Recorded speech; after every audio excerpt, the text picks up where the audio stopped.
y actualización del Magisterio, así como la Escuela Superior de Educación Física, tienen el honor de darles la bienvenida a la conferencia Mejoras en la Salud Física y Orgánica. Nos acompañan las autoridades de la Escuela Superior de Educación Física. La doctora Miriam del Rosario Trinidad Espejel, encargada de la dirección de la escuela.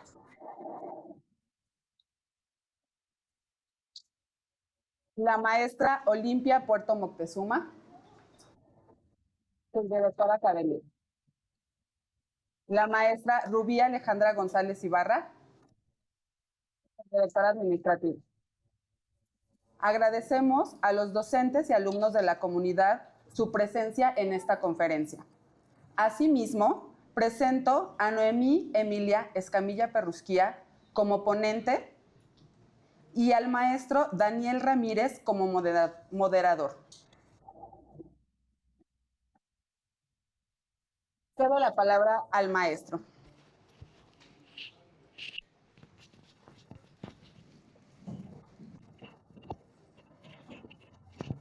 Muy buenos días tengan todos ustedes. Un gusto estar aquí en este momento para esta conferencia que es muy importante. Y bueno, me voy a permitir presentar a la doctora Noemí, que el día de hoy será nuestra ponente. Ella es docente en Educación Física por la Escuela Superior de Educación Física. Actualmente labora en la Secretaría de Educación Pública y en el Instituto de Seguridad y Servicios Sociales para los Trabajadores del Estado, donde se ha desarrollado en funciones clave tanto en el diseño de programas de ejercicio como en la atención a personas con enfermedades crónico-degenerativas a través del ejercicio físico. Un poco de su ámbito académico es que funge como catedrática en la Escuela Superior de Educación Física Cuautla, impartiendo asignaturas a nivel licenciatura y maestría. Además, su perfil se complementa con certificaciones en nutrición deportiva y dietáculo y suplementación deportiva, lo cual fortalece su enfoque integral en la relación entre el ejercicio y la salud. Sin más preámbulos, le damos la bienvenida a la doctora Noemí. Adelante. Muchas gracias. Gracias. Buenos días. Primero agradezco la invitación a las autoridades. Muchas gracias. Y bueno, es mi alma mater. Estoy muy feliz de estar aquí. Gracias por su presencia y su atención. Y vamos a empezar el tema. El día de hoy vamos a hablar, como ya lo mencionó el doctor Daniel, yo me dedico también al área de la nutrición, es mi especialidad, pero bueno, vamos a tocar temas de alimentación muy básicos. Sobre todo vamos a enfocarnos en la parte fisiológica y metabólica, el impacto que tiene el ejercicio en estos sistemas. Vamos a hablar nada más de 5 sistemas y vamos a hablar de manera general, así se va a organizar la ponencia. Y bueno, pues comenzamos. Muchas gracias. Vamos a empezar. Primero, quiero empezar con algo que es para nosotros muy importante, que somos maestros de educación física. Lo primero que tenemos que tomar en cuenta es músculo, ¿verdad?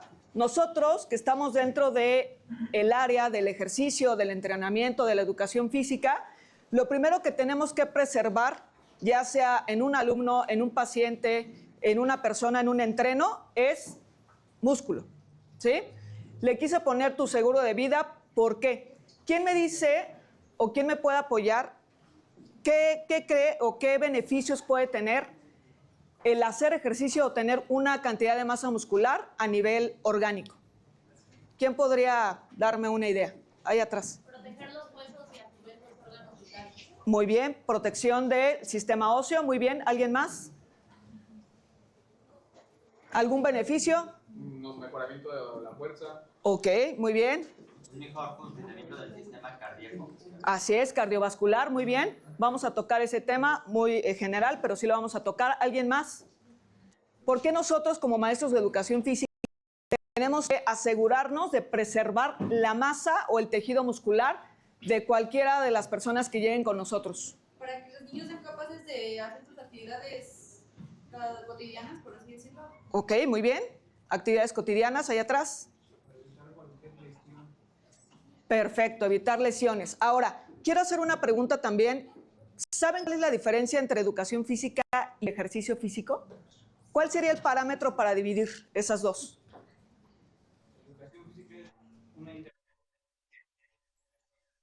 Muy bien. Ahora, actividad física y ejercicio físico, ¿cuál es la línea y cuál es el parámetro que lo divide?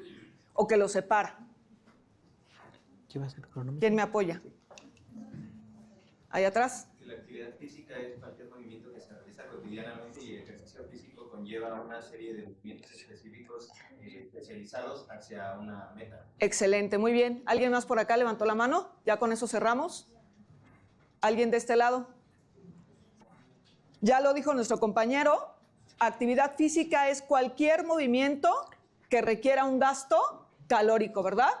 Pero ejercicio físico, bueno, pues ya es más sistematizado, más organizado, con un objetivo y una meta clara, ¿sí?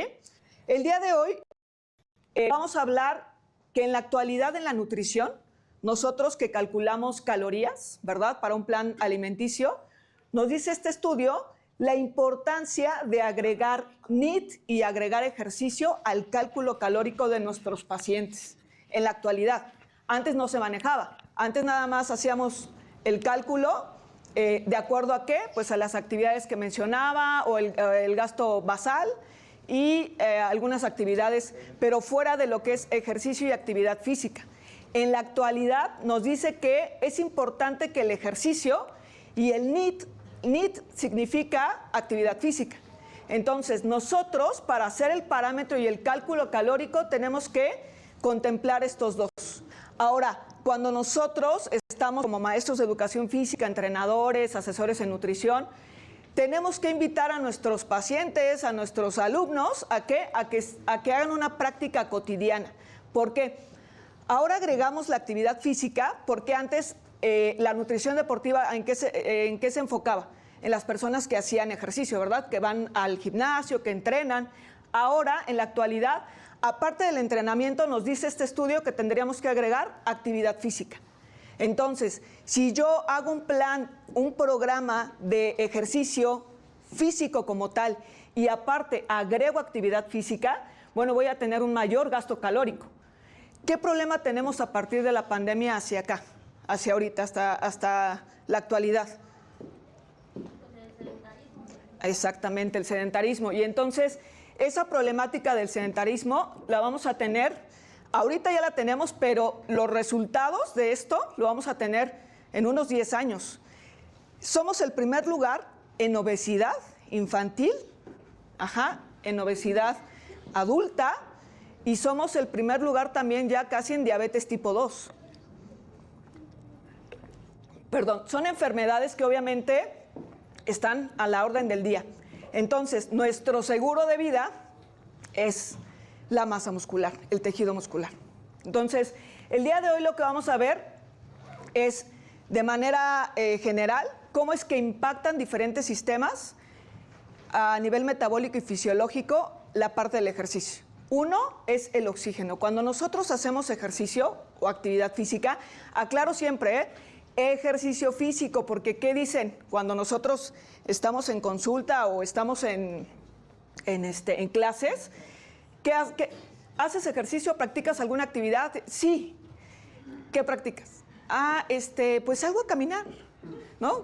Paseo el perro, 20 minutos. Y también el área médica, digo, es otra parte, pero el área médica también se encarga de eso, ¿no? Cuando van a consulta, haga ejercicio, salga a caminar.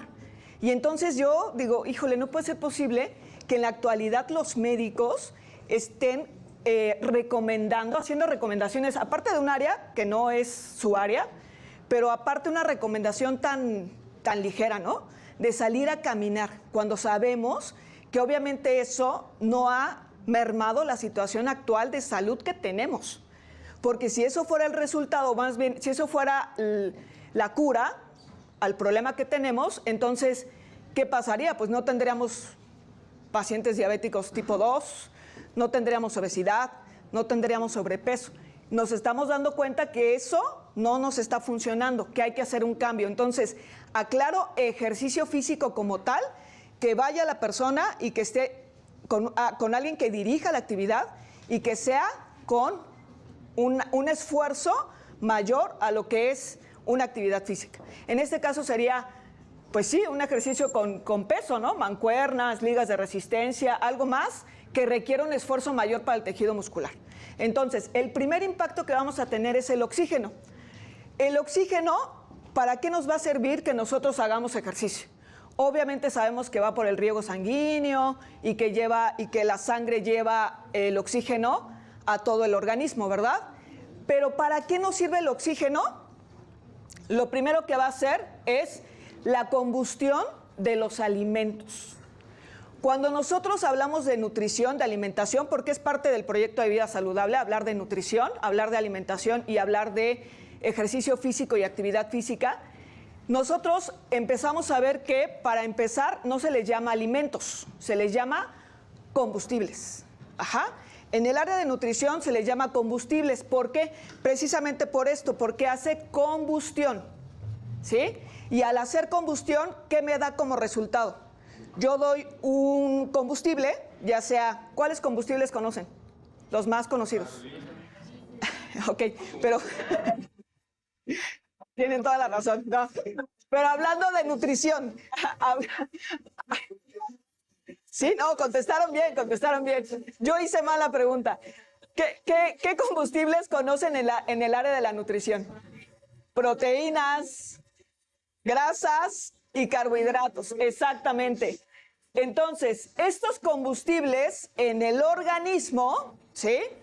¿Cómo actúan? Bueno, cuando yo consumo cualquiera de estos 3 macronutrientes o combustibles, como le conocemos en nutrición, ¿qué pasa?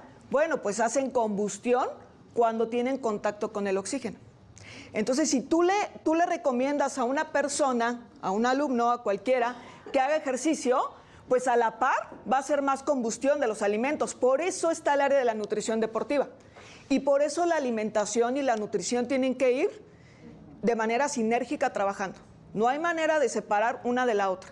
Y yo, por ejemplo, cuando estoy con los alumnos del ESEF, de cualquier lado, sí les digo, a ver, el que es entrenador o el que es maestro de educación física, preparador físico, tiene la obligación de saber de nutrición. Y el de nutrición tiene la obligación de saber del área de entrenamiento y ejercicio físico.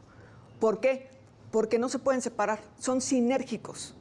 Entonces, ¿por qué? Porque yo entiendo que al hacer un plan de alimentación estoy utilizando combustible.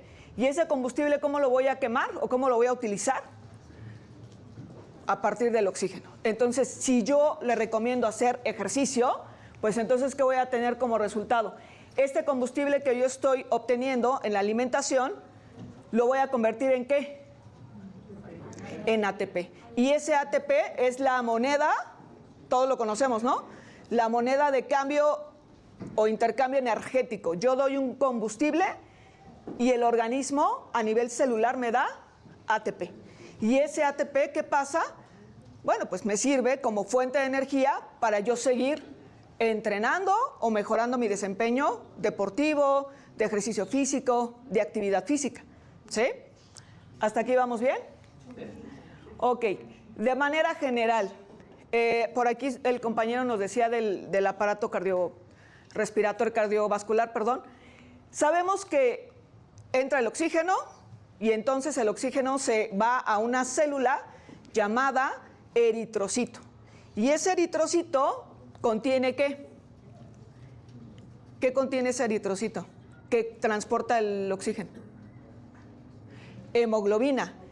Y esa hemoglobina va dentro del eritrocito y lleva el oxígeno. En este caso, si yo recomiendo una rutina de ejercicio, pues todo mi riego sanguíneo va a estar ¿dónde? Si yo hago un bíceps, un press, bueno, pues todo se va a concentrar en el tejido muscular. Por eso la importancia, yo voy a utilizar más oxígeno, pero al utilizar más oxígeno, al entrar el riego sanguíneo, a hacer contacto, ¿qué va a pasar? Pues obviamente todo se va a concentrar en el tejido muscular. Y si se concentra en el tejido muscular, por ende voy a tener un gasto ¿qué? Un gasto calórico mayor, ¿sí? Y va a apoyar el oxígeno ¿a qué? A hacer esa combustión de los alimentos que estoy consumiendo. Entonces, por eso les digo, siempre va sinérgico trabajar una área con la otra. Bien, tenemos que el riego sanguíneo, la sangre, el plasma, como lo conocemos, tiene 3 importantes objetivos en el organismo. Uno es la homeostasis de los líquidos, que ahorita vamos a analizar un poquito más. El otro es la base del pH. Sabemos que en la ciencia lo dice en la actualidad. El pH es... ¿Alguien sabe lo que es el pH? ¿Alguien por ahí sabe qué es el pH? ¿Tiene idea? Bueno, cuando vean pH significa potencial de hidrógeno. ¿Sí? pH es potencial de hidrógeno. ¿Qué hace el pH en la sangre?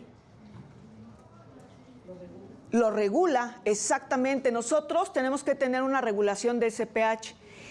Los estudios actuales en medicina nos dicen que un pH alterado, tenemos tres parámetros del pH. ¿Cuáles son? Alcalino y neutro. Nosotros tenemos que estar en neutro, ¿verdad? El problema de las enfermedades actualmente es que el pH se convierte en ácido. Tendríamos que estar en neutro y tender hacia lo alcalino. ¿Qué alimentos nos pueden llevar a un pH alcalino? Frutas, verduras, frutas y verduras, ¿verdad? Sí, por eso la importancia de cuando van al médico que les digan, coman frutas y verduras, sí, porque el pH es alcalino. No para que crezcan fuertes y sanos. Bueno, sí también, pero aparte. ¿Sí? ¿Por qué? Porque obviamente esas frutas y esas verduras tienen un pH alcalino. ¿Qué productos tienen un pH ácido? Hablando de alimentación. Los procesados. Toda la comida procesada tiene un pH ácido. Y entonces, ¿ahí qué creen que hace? ¿Por qué en la pandemia mucha gente que estaba con alguna patología falleció? ¿O fue la primera que desafortunadamente falleció? ¿Quiénes fueron los primeros a los que atacó este virus? Adultos mayores y los que tenían alguna patología, ¿verdad? ¿Qué pasa con esa patología? Acidifica la sangre. Y si se acidifica la sangre, ahí prolifera ¿qué? Virus y bacterias. Era un virus, tienen una patología, su pH es ácido. ¿Vale? Entonces tenemos que buscar siempre lo alcalino. Ahora, si tú a un entreno que viene contigo y entrena 1 hora, pero que entrene, ¿no? Porque luego dicen 2 horas entreno, ajá, y 1 hora 10 tomando fotos y 50 entrenando, ¿no? Entonces ya no son 2 horas, ¿no? Son 50 minutos, ¿ok? Esa parte del entrenamiento, ¿qué va a pasar? Va a ayudar a hacer alcalino el pH de la sangre también. Por eso es un factor importante el ejercicio y la alimentación, porque ayudan a hacer un pH alcalino o un pH neutro, ¿sí? Otro es la termorregulación. Entonces, nosotros hacemos ejercicio, practicamos alguna actividad como tal, ejercicio, y elevamos la temperatura. Bueno, ¿qué pasa? Pues también el riego sanguíneo nos va a ayudar a, obviamente, estabilizar esa temperatura, ¿sí? Algo importante, este es el plasma. Nosotros conocemos la sangre como el plasma, ¿no? ¿Qué contiene? ¿Qué contiene la sangre? Porque eso es importante, saber qué contiene la sangre para saber cómo es las recomendaciones generales que yo voy a hacer. 1, el 55% de todo el torrente sanguíneo es plasma, ¿sí? Se le conoce como plasma. ¿Alguien ha donado sangre? ¿Sí? ¿Y qué pasa? De repente les dicen, necesitamos donadores de plasma, ¿verdad? No donadores de sangre. Plasma. ¿Qué es el plasma? Bueno, contiene proteínas, ¿sí? 3 proteínas importantes, albúmina, globulina y fibrógeno. Esas 3, ¿qué hacen? Transportan los alimentos ¿a dónde? ¿Y el oxígeno a dónde? A donde sea necesario. Ajá. Por eso, mucha gente nos pide donar plasma. ¿Por qué? Porque donar plasma estás donando proteínas. Alguna persona, por ejemplo, también estas proteínas nos ayudan a la coagulación de la sangre. Perdón.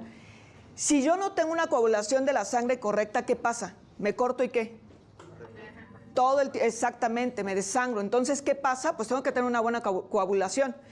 Si yo dono plasma, estoy donando proteínas que le van a ayudar a esta persona a controlar y a tener una buena coagulación, ¿sí? Esto es el plasma. ¿Por qué está conformado también por agua? De ahí la importancia de la hidratación también. agua. Aunque en la actualidad también nos comentan que no solo es agua, que tiene que tener ¿qué? Electrolitos. ¿Como cuáles? Los más importantes: sodio, magnesio y potasio. ¿Cómo hidratarse de manera correcta y adecuada? Ese es un plus. 1 litro de agua con 5 gramos de sodio, o sea, de sal, y un limón. ¿Qué tiene el limón? Potasio. La sal, sodio. Y el agua, en 1 litro de agua haces tu suero, y ese es casero, no necesitas más. ¿Y qué pasa? ¿A quién vas a ayudar? Bueno, pues al plasma de la sangre. ¿Ok? ¿Hasta aquí vamos bien? ¿Sí? ¿Alguna pregunta, alguna duda? Perfecto. Ahora, ¿qué contiene la sangre? Porque ya vimos que el plasma es parte de, pero la sangre contiene ¿qué? Células. ¿Qué tipo de células? Eritrocitos, leucocitos y plaquetas, ¿no? ¿Sí?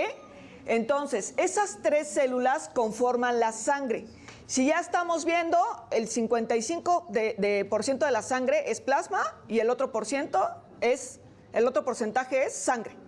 Sangre se conforma de leucocitos, eritrocitos y plaquetas. Ajá. Las plaquetas igual. ¿Para qué nos ayudan? Primero, rápido, leucocitos, ¿para defender a quién? El sistema inmune, exacto, lo que conocemos como sistema inmune. Ellos nos defienden de bacterias, virus y demás. ¿Qué hace el eritrocito? Transporta, ¿no? Lleva el oxígeno. Ya dijimos que a partir de la hemoglobina transporta el oxígeno a todo el organismo, ¿sí? Y ahora las plaquetas, ¿qué harán las plaquetas? ¿Perdón? Exactamente, y aparte se llevan las células dañadas. Si una persona entrena, ¿qué pasa con ese tejido? ¿El tejido qué es? ¿Un conjunto de qué? De células, exacto. Acuérdense cómo está la organización biológica, ¿no? Es átomo, molécula, célula, tejido, órgano y así, ¿no? Entonces, ¿qué sucede con esas células o qué sucede con ese tejido? Lesiona, ¿no? Hay microlesiones cuando tú entrenas. Ahora, ¿qué tengo que hacer? Pues reparar esas lesiones. De ahí la importancia entonces de una correcta hidratación y de una correcta alimentación o nutrición deportiva. ¿Sí? Ahora, ¿qué pasa con la temperatura de la sangre? Tiene que estar en 38 grados.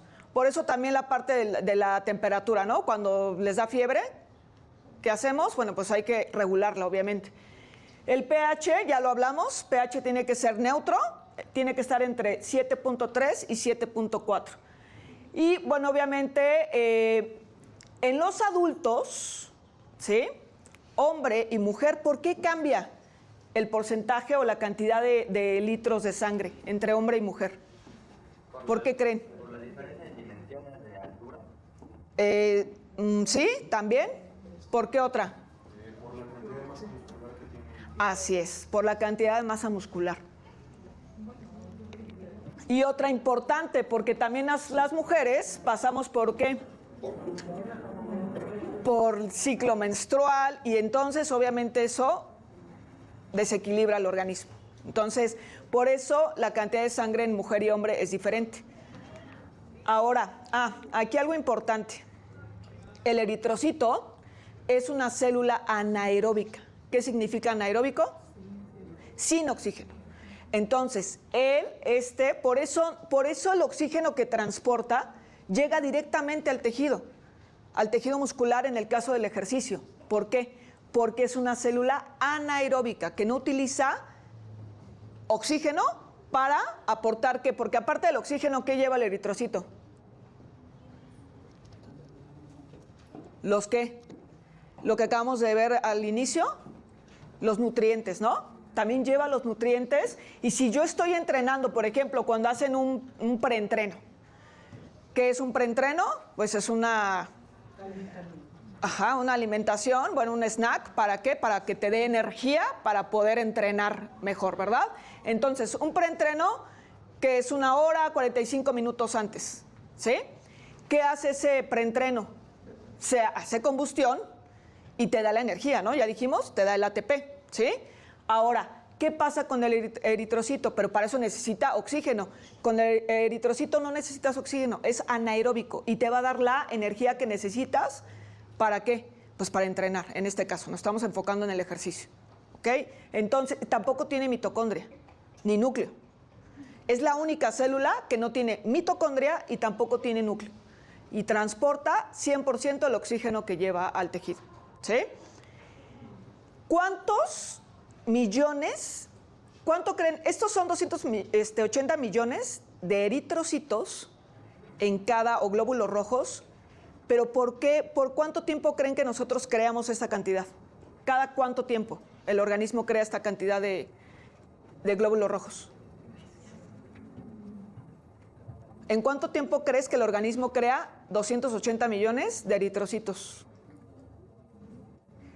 En un segundo.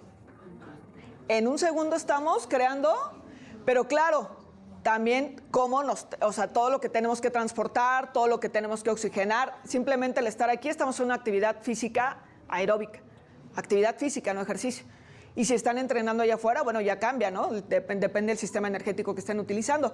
Pero cada segundo nosotros estamos creando 280 millones de eritrocitos por segundo. Y obviamente, ¿para qué nos sirve también? Para transportar los nutrientes, ¿vale? Aquí nos maneja la imagen que cuando una persona está en reposo, en 100 gramos de músculo va a irrigar entre 3 y 4 mililitros por minuto en reposo. Ahora vean el beneficio cuando es en ejercicio.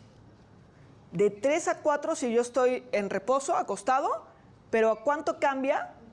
200 mililitros. ¿Qué pasa cuando entonces yo hago recomendaciones de ejercicio y actividad? Nada más de ver este beneficio. Imagínense, de 3 a 4 a 200. Pues va a haber mejor combustión de los alimentos, ¿no? Mejor riego sanguíneo. Si yo tengo una mejor combustión, ¿qué hago por ende en las células? O cómo, cuando yo practico ejercicio, ¿para qué lo hago regularmente? Cuando yo cargo peso para hacer una hipertrofia, ¿no? Entonces, dentro de los tejidos hay hipertrofia, e hiperplasia. ¿Qué es hiperplasia? Que hay más células. ¿Qué es hipertrofia? Que crezca esa célula. Entonces, si nosotros le recomendamos a cualquier persona o estamos dentro del área del ejercicio, tenemos que entender que de los primeros beneficios es uno, por eso el gasto calórico se calcula ya con actividad y ejercicio. ¿Por qué? Porque ya vimos el riego sanguíneo y qué combustión va a ser en esos 100 gramos de músculo.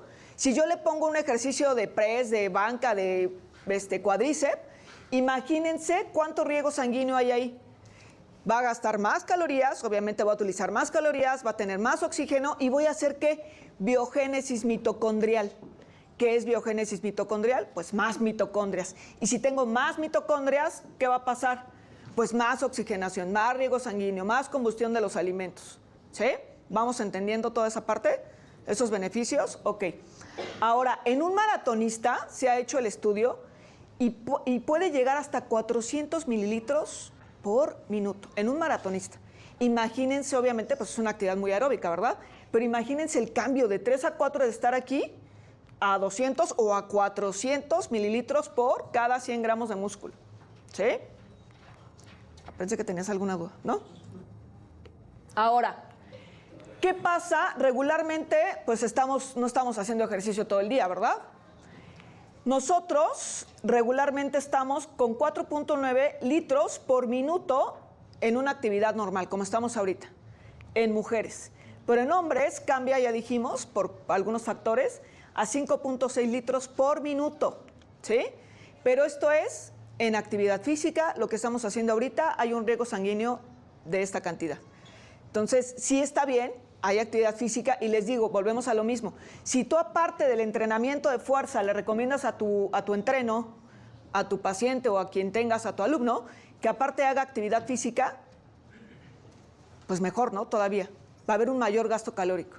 Entonces, también tenemos que entender que en la actualidad en la población tenemos un descontrol de peso corporal muy elevado. Y eso es a lo que nos vamos a enfrentar o se van a enfrentar allá afuera. Aquí yo que trabajo en el área de la salud, es todos los días, ¿eh? Todos los días llegan personas con sobrepeso, obesidad, diabetes tipo 2, hipertensión. Es más, ya hasta en los gimnasios hay ese tipo de pacientes. Entonces tienen que estar ya inmersos en esa área del área clínica, saber qué patologías y cómo atenderlas.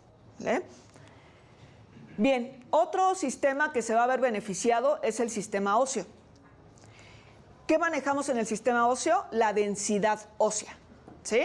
¿Cuál es la célula de esa densidad ósea o de ese sistema óseo? El osteocito. ¿Por qué el beneficio de hacer ejercicio en este sistema? Bueno, fácil. ¿Por qué? Porque va a incrementar los osteoblastos, ¿sí? ¿Qué son los osteoblastos? Pues es la célula que forma más tejido. Tenemos aquí el osteocito. El osteocito se comunica, este es el hueso, tiene arteria, tiene vena, como todo. ¿Y qué pasa? Los nutrientes pasan a partir de esa vena y esa arteria, ¿sí? ¿La arteria para qué sirve? ¿Para dar o para recibir los nutrientes? ¿La arteria qué lleva?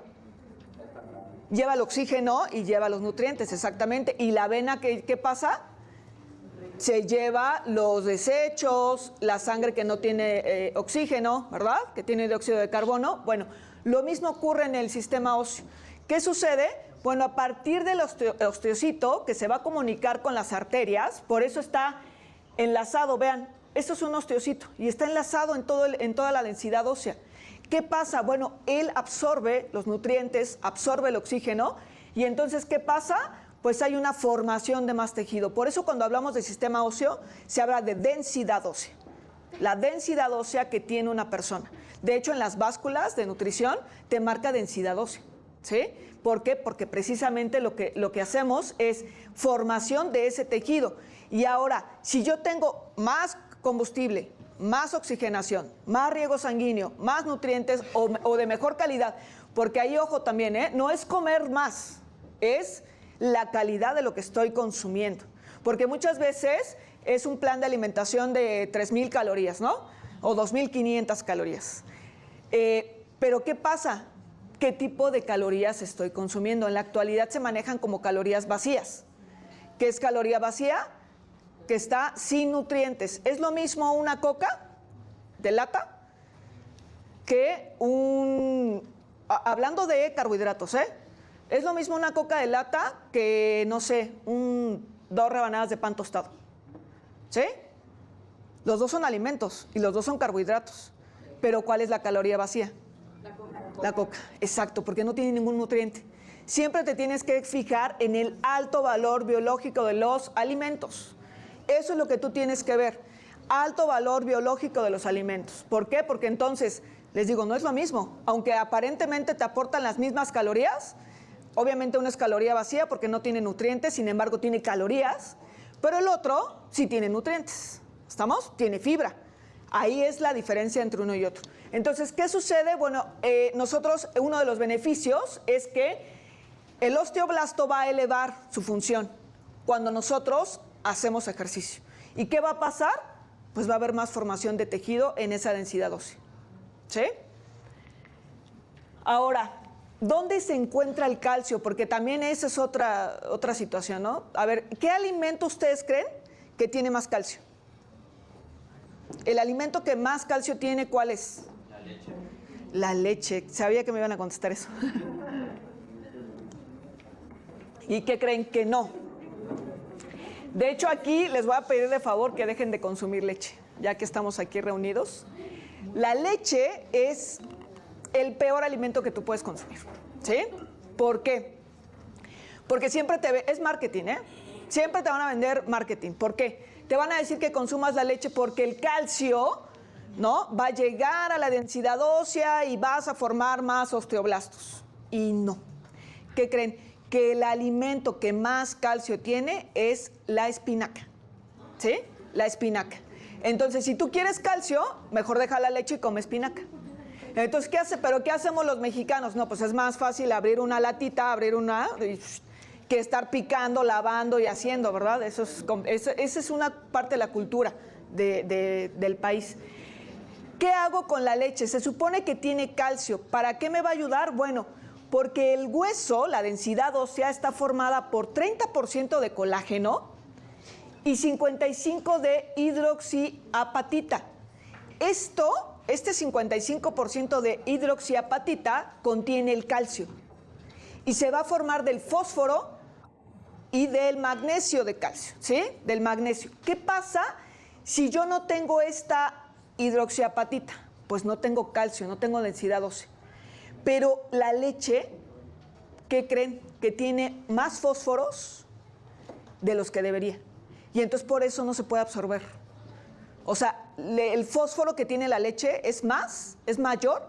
Recuerden por dónde pasa o dónde hace la combustión los alimentos, dónde empiezan a hacer el proceso de la fisiología de los alimentos. ¿En qué? En el sistema digestivo, ¿no? Y entonces ahí vamos aportando los nutrientes para que vayan al torrente sanguíneo y transporten a partir del riego sanguíneo y lleguen a donde tengan que llegar, ¿verdad?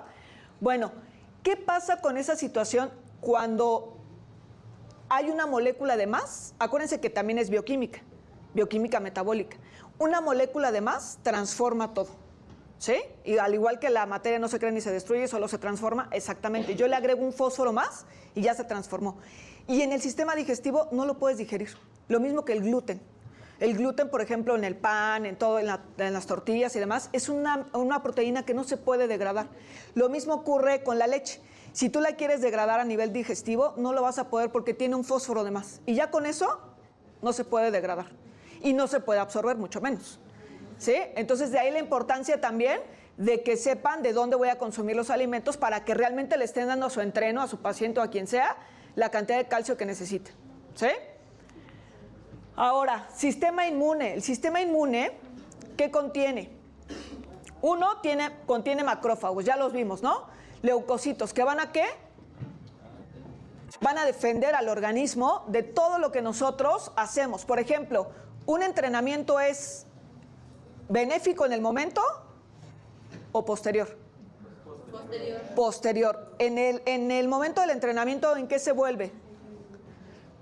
Tenemos dos áreas del metabolismo. ¿Cuál es? Anabólica y catabólica, ¿no? ¿Sí? Anabolismo y catabolismo. En el metabolismo hay dos vías, anabolismo y catabolismo. Entonces, cuando nosotros estamos entrenando, ¿qué hacemos? ¿Anabolismo o catabolismo? Catabolismo, ¿por qué? Estamos utilizando, exactamente, hacemos combustión de los alimentos, pero a nivel tejido muscular, ¿qué ocurre? Las lesiones, ¿no? Las lesiones a nivel celular. Entonces, es obviamente un entrenamiento es catabólico. Posteriormente se convierte en anabólico. ¿Por qué? Porque con el descanso, con la alimentación, con la suplementación o lo que quieras utilizar, vas a reparar todo lo que estás lesionando. ¿Sí? Entonces, ¿qué sucede cuando yo lesiono un tejido muscular? Tengo que tener ¿a quién? A los leucocitos, o conocidos como macrófagos. ¿Para qué? Para que vayan a reparar ese tejido. De ahí la importancia también del descanso. ¿Cuánto tiempo tiene que pasar para que una persona deje o pierda tejido muscular? ¿Un mes? ¿2 semanas? Exactamente. Sí, 72 horas. Si yo tengo una carga de ejercicio y dejo 3 días sin entrenar, entonces, ¿qué va a pasar con ese tiempo? Pues voy a perder lo que ya trabajé en ese momento, ¿sí? Pero también, imagínense, si yo reparo, ¿de dónde viene el incremento o la hipertrofia muscular? De lesionar y reparar, ¿no? Lesiono, reparo, lesiono. Hay un proceso que se llama quimiotaxis, que ese proceso de quimiotaxis viene del sistema nervioso central. ¿Y qué pasa? Activa los macrófagos y los lleva ¿a dónde? Al tejido que tiene que reparar. Y si yo reparo, ustedes se han cortado, se han lesionado, tienen una cicatriz. ¿Y qué pasa con ese tejido? Va haciendo capita, ¿no? Y entonces, exacto, yo lo lesiono y capa, y lesiono, capa. Eso pasa en el tejido muscular. ¿Y quién lo repara? Pues los macrófagos. Directamente van, reparan el tejido muscular y al otro día, ¿qué tienes que hacer? ¿Cómo es la recomendación, ustedes maestros de educación física, cómo se recomienda dividir los entrenamientos? Así es, alternando grupos musculares, ¿verdad? Extremidades y superior e inferior, ¿verdad? Muy bien. Y para terminar, vamos con la parte del sistema nervioso central o la parte de la neuronal, ¿sí? Uno de los beneficios de hacer ejercicio es que a nivel muscular va a secretar citoquinas o mioquinas. Las mioquinas, una de ellas es el BNDF, ¿sí? Que es factor neurotrófico derivado del cerebro. ¿Qué pasa con eso? Nos ayuda ¿a qué? A la biogénesis neuronal. Evita la neuroinflamación, obviamente, pero también hay un factor que cuando la gente no hace ejercicio, en lugar de secretar BNDF, secreta factor de necrosis tumoral. Y eso está relacionado con resistencia a la insulina. En la actualidad, me atrevo a decir que el 99% de la población, si no es que un poquito menos, tiene resistencia a la insulina. ¿Sí? Entonces, tenemos que cuidar lo que hacemos y lo que comemos. ¿Ok? Y bueno, pues añadido a la parte neuronal, pues tenemos el tejido. Obviamente el tejido muscular que secreta mioquinas, que nos ayudan ¿a qué? Pues obviamente al control metabólico. Nosotros tenemos hormonas que regulan la alimentación. Entonces, obviamente el tejido muscular secreta esas mioquinas y nosotros tenemos un mejor control a nivel hormonal. La iricina, que es la más importante, está vinculada.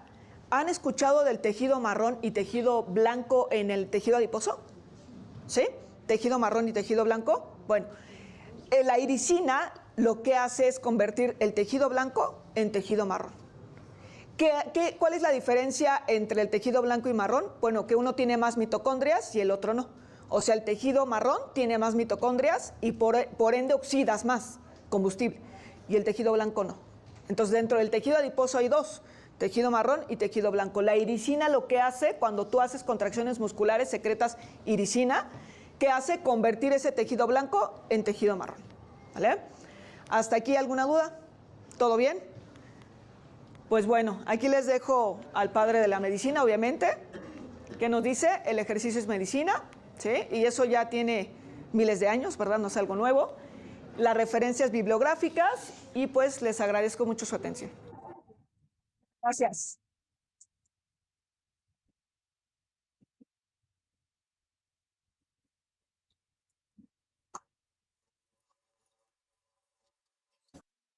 Muy bien, muchas gracias. Invitamos a sentar a la doctora Noemí. Creo que este tema es de vital importancia para todos, no nada más como futuros docentes, sino como personas, como familia. Y bueno, aquí tenemos algunas preguntas que nos hicieron llegar del público y que nos gustaría que nos respondiera y que ampliara un poquito la información. En algún momento tocó el tema de la importancia del cuidado de los músculos, de los huesos, del sistema inmune. Ya nos habló de la alimentación, del descanso, de una hidratación adecuada, pero nos gustaría que nos comentara un poco más, doctora, acerca de la suplementación y de la salud mental que es necesaria tener para que los beneficios se vean más óptimos.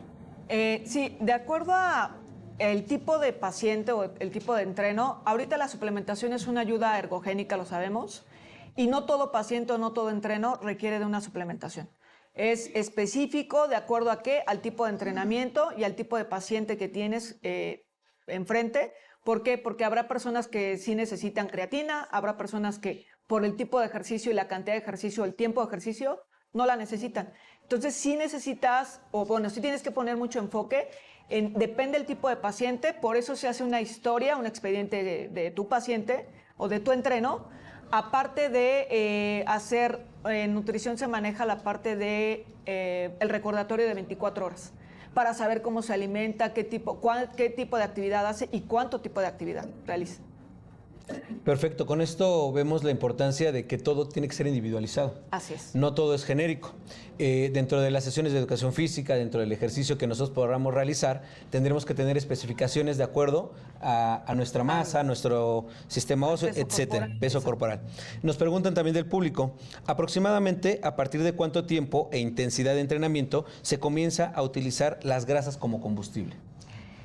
Híjole, es una muy buena pregunta. Todos los sistemas energéticos interactúan al mismo tiempo, ¿sí? Todos se activan al mismo tiempo, trabajan de manera sinérgica. Sin embargo, la bioquímica metabólica nos dice que después de 30 minutos nosotros entramos en un proceso de beta-oxidación, ciclo de Krebs, y entonces empezamos a utilizar lo que es el combustible de la grasa como fuente de energía. Muy bien, perfecto. Dentro del pH que mencionaba, para que estuviéramos en un nivel neutro o alcalino, decíamos la hidratación alcalina. Ya nos comentó, doctora, la forma de utilizarlo y de realizarlo. ¿En qué momento sería y en qué cantidad sería necesaria consumir este tipo de agua alcalina? Durante todo el día nos recomiendan 2 litros de agua regularmente, ¿no? Esa es 8 vasos al día de agua. Yo lo que les recomiendo es que si van a tomar 2 litros de agua, es un suero que puedes tomar todos los días, sin problema alguno, solo que a cada litro agrégale un limón y agrégale 5 gramos a cada litro. Entonces yo siempre les recomiendo divídelo, ¿para qué? Para que tengas ese control, porque muchas veces no los medidores o no sabemos cuánta cantidad colocar. El suero lo puedes consumir todo el tiempo, todos los días y durante todo el día. Si te terminas 1 litro en la mañana, yo siempre les recomiendo a los pacientes, antes de las 10, 11 de la mañana, tú ya tomaste 1 litro de agua, en este caso de suero. Y el otro litro te lo puedes tomar durante el resto del día. Perfecto, muchas gracias. Al final de la presentación nos habla de la parte cognitiva, la importancia de los beneficios del ejercicio físico sistemático a nivel cognitivo. Dentro de ellos sabemos que se segregan ciertos neurotransmisores y si nos pudiera comentar un poco cuáles serían los beneficios de estos neurotransmisores a nivel cognitivo emocional. Bueno, uno es, obviamente, cuando nosotros vamos al gimnasio, yo creo que lo hemos vivido todos, hacemos una práctica de ejercicio y nos vemos mejor, ¿no? Nos vemos al espejo y nos sentimos mejor. Entonces, uno de esa parte emocional es que nos va a ayudar a vernos mejor, a sentirnos mejor. Y, bueno, también tiene que ver con la parte ya lo había comentado, de la biogénesis mitocondrial también. ¿Por qué? Porque obviamente genero más mitocondrias a nivel neuronal y por ende voy a tener más segregación de neurotransmisores que me van a ayudar a sentirme mejor y a verme mejor. Perfecto. Dentro de la nueva escuela mexicana se está trabajando mucho con los proyectos de vida saludable. Dentro de ello nos pregunta el público, ¿qué pasa dentro del cuerpo durante los diferentes tipos de trastornos alimenticios? Y como docente, ¿cómo poder identificarlos y trabajar con ellos? Y aunado a esto, ¿cómo poder involucrar a esta parte social? No solo a los alumnos, sino padres de familia, docentes mismos, directivos, para que, bueno, tengan conciencia de esta situación tan importante. Pues el trastorno alimenticio que tenemos más en las escuelas de educación pública es sobrepeso, la obesidad. Entonces, sí es importante que los invito a que se incluyan en el área de la nutrición. ¿Para qué? Para llevar una mejor información a los padres de familia, en este sentido del control metabólico que tienen que tener los niños, en este caso los alumnos de las escuelas. ¿Por qué? Porque si no sabemos orientar al padre de familia, sabemos que ¿de quién depende el alumno? Pues del padre de familia, no depende de él. A quien debes de orientar es al padre de familia. Yo les invito a tomar certificaciones, cursos, actualizaciones sobre el tema de la obesidad, del sobrepeso, de los trastornos que provoca y las enfermedades que provocan este tipo de descontrol metabólico. Entonces, es un tema, yo me podría llevar 1 hora y media hablando nada más de obesidad, porque sí es mucha información, pero sí es importante que ustedes se acerquen a la información. Muy bien, dentro de esta misma línea, la política educativa actual está manejando que la comida que se venda dentro de los espacios educativos sea la adecuada. Culturalmente, ya lo mencionaba, no tenemos esa cultura. Es complicado que nosotros podamos llegar y comentarles a los alumnos, comentarlos a los padres de familia, a las autoridades, cuál sería una recomendación para que impactara de mayor forma y se diera una mejor absorción de este conocimiento para que ellos sepan y conozcan estos beneficios. Pues, por ejemplo, en mi escuela, yo trabajo a nivel primaria, igual en educación básica, hicimos una feria de nutrición. Hemos hecho pláticas con los padres de familia. Obviamente, sí, ¿quién es el que tiene que dar la información o la que tiene que dar la información? Pues el maestro de educación física, ¿verdad? Porque es el que está más cercano a ese tipo pues sí, de información, de conocimiento. Entonces, nosotros hemos hecho pláticas con padres de familia, hemos hecho ferias de nutrición, hemos repartido trípticos, hemos cambiado de alguna manera, no del todo, la cooperativa escolar, porque es un tema. No es nada más, como dice el doctor, llegar y hacer los cambios de ciertos productos. Es todo un trabajo y una labor. Puede llevarte un ciclo escolar, pero de que se puede lograr siempre y cuando des la información previa para que obviamente y vean el trabajo que se está realizando en la escuela, de la importancia de que los alumnos se alimenten de manera adecuada. Muy bien. Para ir cerrando, otra de las preguntas que nos hace el público nos menciona que si hay algún hito, algún mito en el sentido de si la mujer cuando está en su periodo de menstruación puede o no, es mejor o no realizar ejercicio. Muy buena pregunta. Yo siempre que doy este tema de la mujer y la nutrición, les recomiendo no hacer ejercicio, sobre todo en la etapa hemorrágica, ¿sí? ¿Por qué? Porque es un proceso catabólico. Estás perdiendo proteínas, estás perdiendo líquidos, y si tú encima, ya vimos que también el entrenamiento es un proceso catabólico. Entonces, si juntamos los dos procesos, tanto el ciclo menstrual, la hemorragia, con el entrenamiento, solamente vamos a estar enfocados en perder. Entonces, sí, en la etapa hemorrágica, que dura de 1 a 3 días, no realizar ejercicio. También quiero hacer un comentario. Una mujer no se alimenta igual que un hombre. ¿Por qué? Precisamente por el tema hormonal, ¿sí? La mujer tiene diferentes ciclos, 3 ciclos durante el mes. Entonces, uno es la etapa hemorrágica, se alimenta de forma diferente. Otro es la etapa estrogénica, se alimenta diferente. Y otra es la etapa lútea, se alimenta diferente. Y se entrena diferente también. Perfecto. Pues bueno, para concluir y cerrar, no sé si nos gustaría hacer una conclusión general de por qué los beneficios del ejercicio físico sistemático es tan importante en nuestra vida actual. Bueno, pues ya lo comentaba al principio, creo que es importante por el tipo de población en la que nos encontramos actualmente. Desafortunadamente tenemos bastantes patologías ya y vamos creciendo en esta área de la salud donde, pues sí, tenemos complicaciones a nivel nacional, y los niños ahorita que están con nosotros, pues son los que deberían de recibir la información, porque, bueno, no los niños, pero sí los niños y los papás, para hacer algún cambio a nivel, por lo menos en tu centro de trabajo, en tu área donde estés. Siempre los invito a que hagan labor, hagan lo que esté en sus manos realizar. ¿Para qué? Para llevar esta información, porque sí es importante. Imagínense en la crisis en la que nos vamos a encontrar en unos 10, 20 años más, donde estos pequeños que ahorita tenemos en las escuelas básicas crezcan con síndromes como resistencia a la insulina, diabetes. Ya los tenemos en algunas escuelas, ya tenemos esa problemática, y sin embargo tenemos que hacer conciencia. Entonces yo los invito como maestros de educación física que estamos en el área, uno, a que también se acerquen al área de nutrición, porque es importante, de verdad, y eso obviamente también como área de oportunidad laboral es muy buena. Entonces los invito a que se acerquen a esta área, también los invito a que se acerquen a estarse actualizando constantemente, porque eso es algo importante. Allá afuera ahorita la población, lo comentaba hace rato con el doctor, hace 20 años que yo egresé de esta escuela, de mi alma mater, ya no es la misma población en la que nos encontramos actualmente en las escuelas, ni en la población donde yo trabajo en la clínica, es completamente diferente. Entonces, sí los invito a estarse actualizando, a estarse empapando de la información para ser mejores maestros de educación física allá afuera, porque los necesitamos. Muchas gracias, doctora. Gracias. Y finalmente creo que esta parte de conciencia personal y como futuros docentes y agentes de cambio es necesaria inculcarlos, porque ya lo bien lo dice. La sociedad en la que vivimos tenemos que ir cambiando y modificando ciertos hábitos, y esto es de hábitos. Pues bueno, le agradecemos mucho, doctora, Gracias. su participación, y le cedo la palabra a la maestra Excel Anaya Urbina para dar el cierre de este proceso.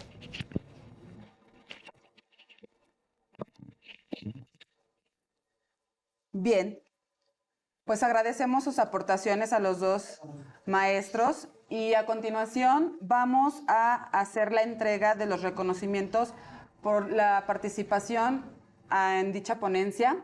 Hace la entrega la maestra Miriam del Rosario Trinidad Espejel, encargada de la Dirección de Educación Física. Haré lectura de los reconocimientos y bueno, la Autoridad Educativa Federal en la Ciudad de México, a través de la Dirección General de Educación Normal y Actualización del Magisterio, otorga el presente reconocimiento a la maestra Noemí Emilia Escamilla Perrusquía por su destacada participación en la conferencia denominada Mejoras de la Salud Física Orgánica, llevada a cabo en la Escuela Superior de Educación Física. Firma el maestro Eugenio Aurelio López López, director general, Ciudad de México, junio 26 del 2025. Muchísimas gracias. Muchas gracias, qué linda. Gracias. La Autoridad Educativa Federal también en la Ciudad de México, a través de la Dirección General de Educación Normal y Magisterio, hace el presente reconocimiento a Daniel Ramírez Hernández por su destacada participación como moderador en la conferencia denominada Mejoras en la Salud Física Orgánica, llevada a cabo en la Escuela Superior de Educación Física. Firma el maestro Eugenio Aurelio López López, director general, Ciudad de México, junio 26 del 2025.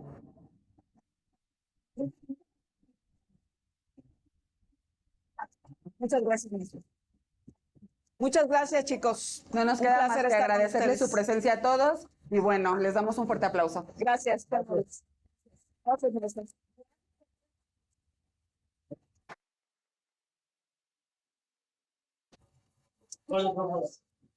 Decir que fueras por mi Gobierno de México.